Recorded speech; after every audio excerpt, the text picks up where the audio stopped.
এর পক্ষ থেকে তীব্র নিন্দা এবং প্রতিবাদ জানাচ্ছে। অডিট এবং পরিদর্শন প্রতিবেদন বিভিন্ন নিয়ম অনিয়মের বিষয়ে বাংলাদেশ ব্যাংক পরিদর্শন প্রতিবেদন এবং বাহ্যিক অডিট রিপোর্টের উল্লেখ আছে বলে দাবি করা হয়েছে। নথিটিতে অভিযোগ করা হয়েছে যে 2017 সালের পর ইসলামী ব্যাংকের নিয়োগ প্রক্রিয়ার স্বচ্ছতা ও মেধাভিত্তিক নিয়োগের পরিবর্তে আঞ্চলিক প্রভাব বিজ্ঞপ্তি ছাড়া দিয়েও বিশেষ সুবিধাপ্রাপ্ত নিয়োগের প্রবণতা দেখা যায়, যার ফলে ব্যাংকের মানব সম্পদ ব্যবস্থাপনায় ভারসাম্যহীনতা সৃষ্টি হয়েছে। এরপরে একটি কোম্পানির বিষয়েও মন্ত্রী অভিযোগ উত্থাপন করেছেন। লালতালু নামক একটি ব্যবসায়িক প্রতিষ্ঠানকে 40 কোটি টাকা বিতরণ করা হয়েছে এবং এই টাকা একটি গোষ্ঠীর মাধ্যমে নির্বাচনে ব্যবহার করা হয়েছে বলে মন্ত্রী যে অভিযোগ করেছেন তার সম্পূর্ণ ভিত্তি এবং অনুমোদন ছাড়া নাবিক গ্রুপকে যে 700 কোটি টাকা দেওয়ার কথা বলা হয়েছে সেটিও অসত্য। তাছাড়া গ্রাহককে প্রদান করা বিনিয়োগকে নির্দিষ্ট খাতে ব্যবহার করতে হয়। সংসদে অর্থমন্ত্রী বলেছেন যে ইসলামী ব্যাংকের 11% খেলাপি মানে 4,74,000 কোটি টাকা এবং ব্যাংকটি কেন্দ্রীয় ব্যাংকের পুনর্মুখপায় চলছে। উল্লেখ্য যে এই খেলাপি ঋণের সিংহভাগই এসআলম গ্রুপের সাথে সংশ্লিষ্ট, অথচ তিনি একবারও স্বীকৃত ব্যাংক লুটেরা এসআলম গ্রুপের নামটি পর্যন্ত সংসদে উচ্চারণ করেন। এ থেকে জাতি বুঝতে পেরেছে যে এই সরকার ফ্যাসিস্ট ব্যাংক লুটেরা এসআলমকে পুনর্বাসন করতে ইসলামী ব্যাংকে অনৈতিকভাবে এসআলমের সকল অপকর্মের সহযোগী 5 আগস্ট 2024-এর পর থেকে বাংলাদেশ ব্যাংক থেকে বিতাড়িত জনাব খুরশেদ আলমকে চেয়ারম্যান হিসেবে নিয়োগ দিয়েছে, যার তীব্র নিন্দা আমরা জানাই এবং অবিলম্বে তার অপসারণ দাবি করছি। অর্থমন্ত্রী আরও বলেছেন, ইসলামী ব্যাংক বিএনপির কাছে নিরাপদ, ফলের দখলদারির জন্য বৈধ এমডিকে জোরপূর্বক পদ থেকে বাধ্য করা হয়েছে। চেয়ারম্যানকেও বাংলাদেশ ব্যাংকে ডেকে নিয়ে পদ থেকে বাধ্য করা হয়েছে। একটি আর্থিক প্রতিষ্ঠানের বিপরীত এই ধরনের সংঘবদ্ধ অনৈতিক কার্যক্রম এই সরকারের বিরোধীদের বহিঃপ্রকাশ, যা নিন্দা করার ভাষা আমাদের নাই।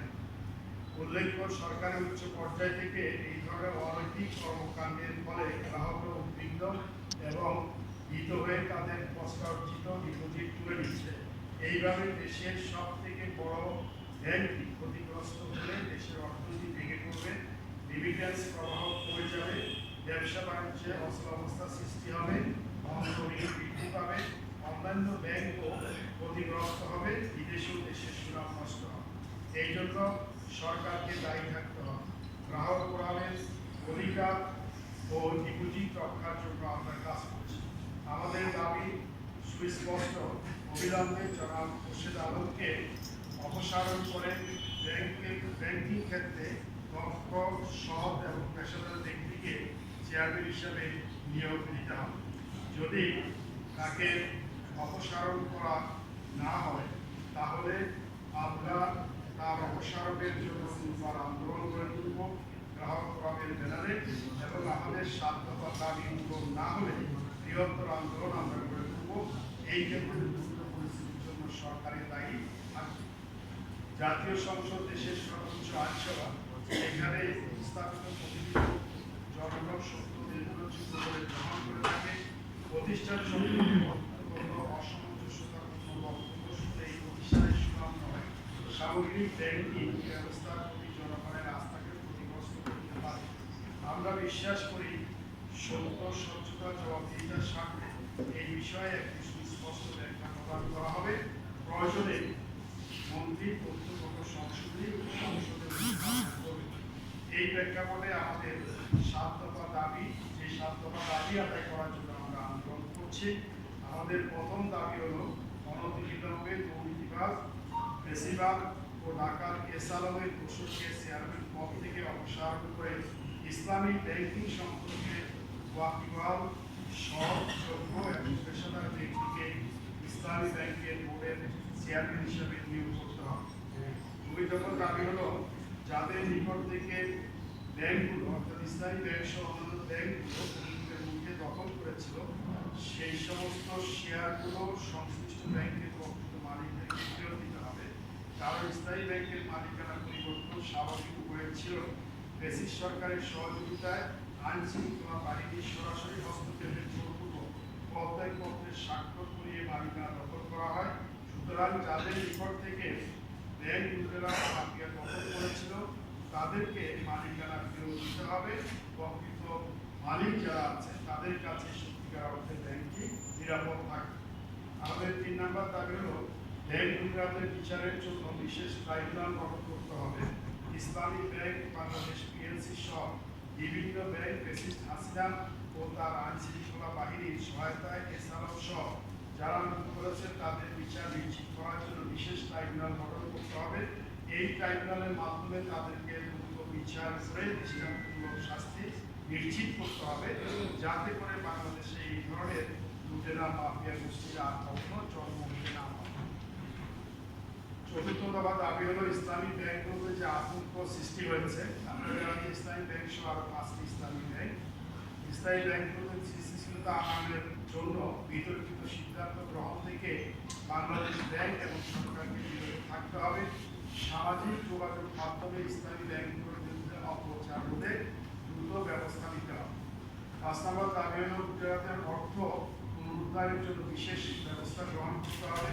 বিশেষ টাস্ক ফোর্স গঠন করার মাধ্যমে বিদেশে পাচারকৃত অর্থ ফেরত এনে ব্যাংকের দায় পরিশোধ করার ব্যবস্থা করতে হবে।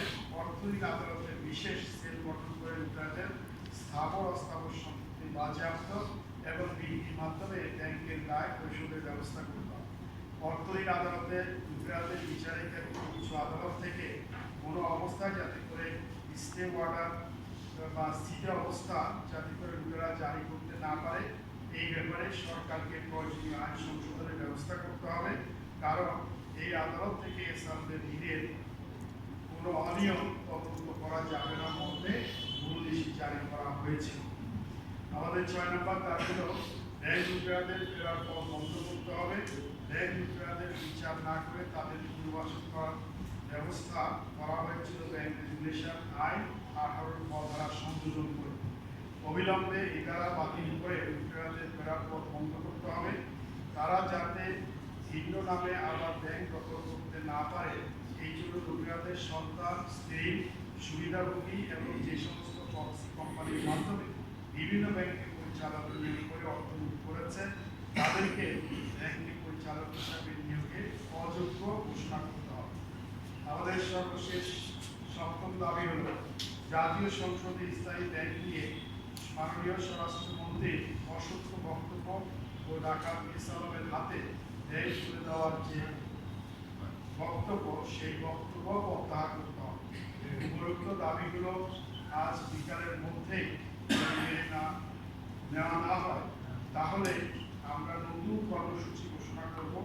আমাদের কর্মসূচি হলো যদি আজকে মধ্যে এই দাবিগুলো পূরণ করা না হয় তাহলে আগামী 14 জুন